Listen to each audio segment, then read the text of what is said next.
debrief. We'll have a little bit of debrief and then just general questions. So, what is one thing that surprised you about this, that you learned in this activity that surprised you? Kathleen. How long the conversations can be. Great. Saw a hand over here. That I think at first I was skeptical because I was like, everyone probably hears a 10 because of like folks that are in this conference, but hearing a story is different than mine. So like someone who traveled abroad and saw that in France, like it worked out. Really, it works out. That the system is cheaper and the government pays for it. That it's possible here, right? And so I'm like more affirmed in my beliefs and really good. Cool. Other surprising learnings? Jill? Rock on to all of you for jumping in on this. You just did an amazing job deep canvassing without ever knowing the script, so kudos to all of you. I learned, so I'm a 10 and a 10. We call the 10-10s. So I'm a 10-10, and sorry, I have your Josh over here taught me a little bit better how to engage 10-10s, because we do find some of those, and sometimes I'm a little bit stumped, like, what is the cognitive dissonance here? But it's like, you could be doing more. So, okay. Any other surprising learnings? Any other reflections? Yeah. I think just having that, like when you start telling the stories, you find those like values that you connect with someone when you speak to them, and then the shared experience of life is just like everybody goes through hard stuff, through difficult times, and then there's a sense of like, oh, you were able to overcome it. Or like the immigrant story that I told, like my mother was able to overcome it, and the person I was talking to was like they were able to overcome it. So there's like, you start finding those like, that fabric starts getting weaved right before your eyes, which I felt it's like, in that short amount of time, you like feel this human connection that I think is invaluable. So like, it was a great exercise. Great. Adam? Yeah, I mean, just to rip off what Paul was saying, it's like this core idea that's been at the heart of all of us, like we are not each other's enemy. Right? Like we are, and like when you're standing in front of Eloise, how can you have anything but love? And even if it's a non-immigrant that's part of the canvassing, like people talking about their own transformation and how they've had to shed prejudice and that, like, but this core idea that like I am not your enemy, and like together we can create something much more beautiful and powerful for all of us. Like that is, I think, so profoundly like powerful for people that I think it's like it's how we win, and it's how we not only win next year, but like for the next century. Like we could literally change the whole, our children's lives, our grandchildren's lives, if we can like invest in this kind of like hopefulness. I think is just like cannot say enough about it. So thank you so much for your work. Right here, and then we'll move to questions. I just want to say I just appreciate kind of like the format and kind of the strategy about how to go about it. Living in a rural area of Michigan, I feel like I can get some practice tomorrow and the next day and the next day. Awesome! That's what we want. All right. So, questions. I'm going to put a microphone here. Eloise, you wanted to say something? Yeah, I wanted to say something because I was telling Denzel that in my 19 years being in the United States, I think I'm a Democrat because I've never been interacted with by a Republican. And the fact that we're going in rural areas and talking to people that we think hold strong views, I just having this little exercise, I have high respect for the people we talk to that allowed us to have a conversation. And I think each and every one of us here, the take home is that we should break that barrier and try to engage people that we see as the other.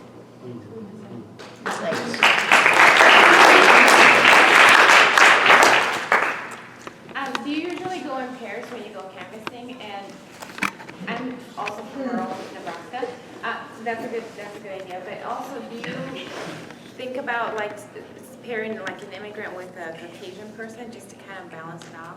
I don't know, just so that, yeah. So we don't go in pairs because this is a research project and it gets kind of messy when there's two people on a door.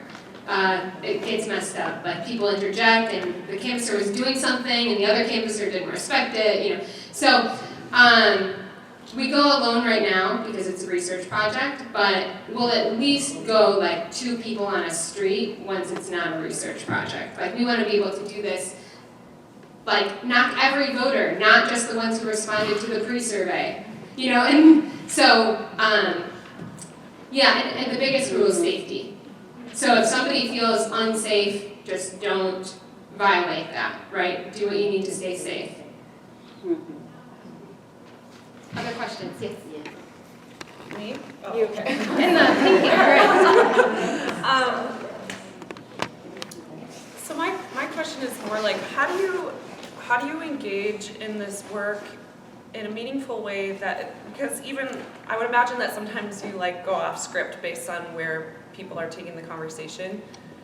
How do you engage in such a way that doesn't like coddle people's white fragility, right? Like, I don't want to coddle people's white tears. And so how do you challenge them while still being empathetic? Or, yeah. Anybody wanna? I have thoughts. Okay. Susan wants to respond. Okay. I just think that no matter what, you're always looking for the commonalities. So you really don't try to look at anything about the person. So really, and it is really, really hard, but you do kind of look for every commonality you can find. So if someone says to me, yeah, they just need to come into our country legally, which is a constant. And you say, well, I understand. I do understand. And yes, our immigration system is broken. It doesn't matter whether you're a Democrat or a Republican, our immigration system is broken. And so what we really need to do is to make changes to that. But what we always find commonality. You can find commonality. And you might have to dig and dig. But if you never let them know that you think that any idea of theirs is disgusting, if that never comes on your face, you can find it. And I would, can I just add? You still have to affirm their suffering. Because what we're experimenting with a lot of different things here, but one thing is, can suffering be a bridge? And that's our basic, what we're trying to experiment with and lead into is, I think the answer is yes. That's kind of at the core of this thing. Right, and there's a difference between actual suffering and like acknowledging I've had a tough time and like this like weird like white tears, like I've been discriminated against, or like, yeah, you have to get to the truth of that, but some people, like we're finding, 10 years ago the director of Michigan United was leading canvassing in rural areas, and he was like, people weren't just so happy to talk, they were happy to talk, you know, and that's true, but I'd say like 1 out of every 10 to 15 people are like too far gone, like you can't have a conversation anymore. And like the clock is ticking, you know, so every once in a while you do hit somebody that it's like, this is violent to be standing on your doorstep and I'm draining all my energy and I just gotta go. In the red? I wanted to ask about specifically using that term broken immigration system, just because my understanding is that it can be not a great word to use because it sort of implies that it's an unfixable or a situation, you know, there's nothing you can do about a system when it's completely broken.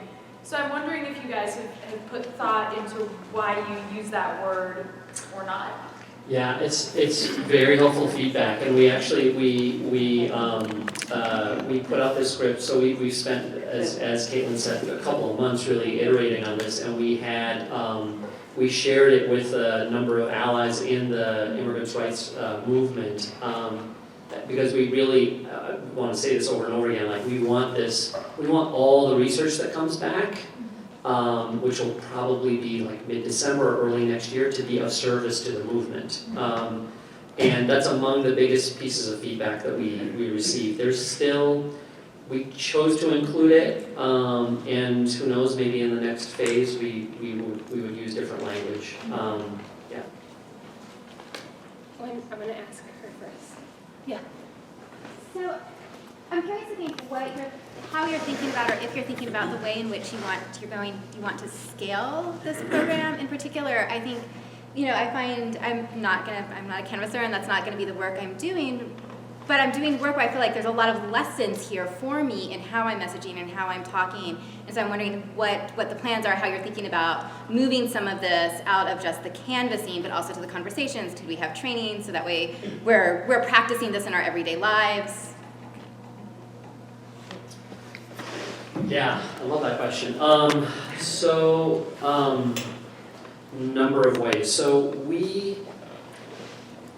where do I start? Because it's so exciting to think about the possibilities for next year.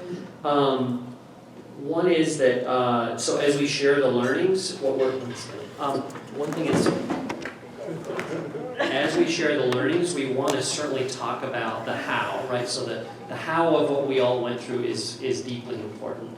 And then there's the what. There's the just tell me language. Just tell me what words really landed. So we're working with, again, the researchers that I named, also New Conversations Initiative, who are among the people who really helped pioneer this entire Deep Canvas strategy, and then a third entity that will help us actually unpack the specific language. So we'll roll out the results of the research in a bunch of different ways.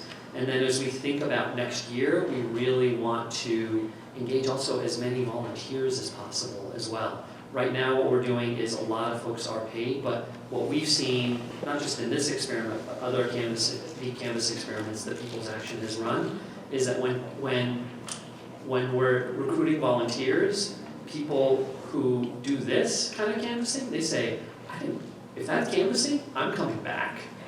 I'll come back tomorrow. You want me to, I'm like excuse me, but like woke white person, and you want me to enlist me in the battle against white supremacy? Yes, I will be back.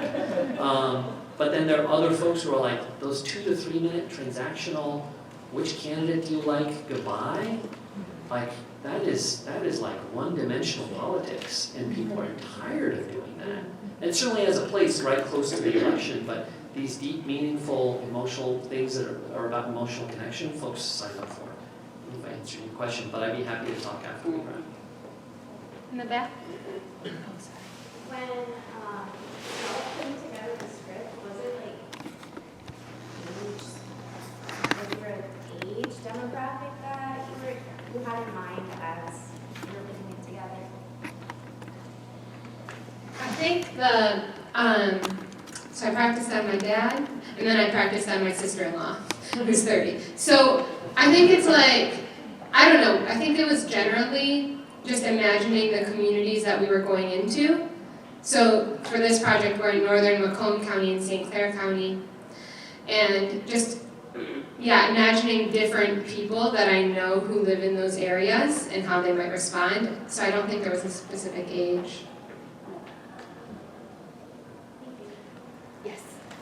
This question's for the canvassers, right? And especially the canvassers of like marginalized identities, like folks of color. You mentioned that there was a training that like taught you to be calm when people respond in a way that is hurtful, right? So like what other parts of the training that you think are most important to support the folks of color doing this heavy labor?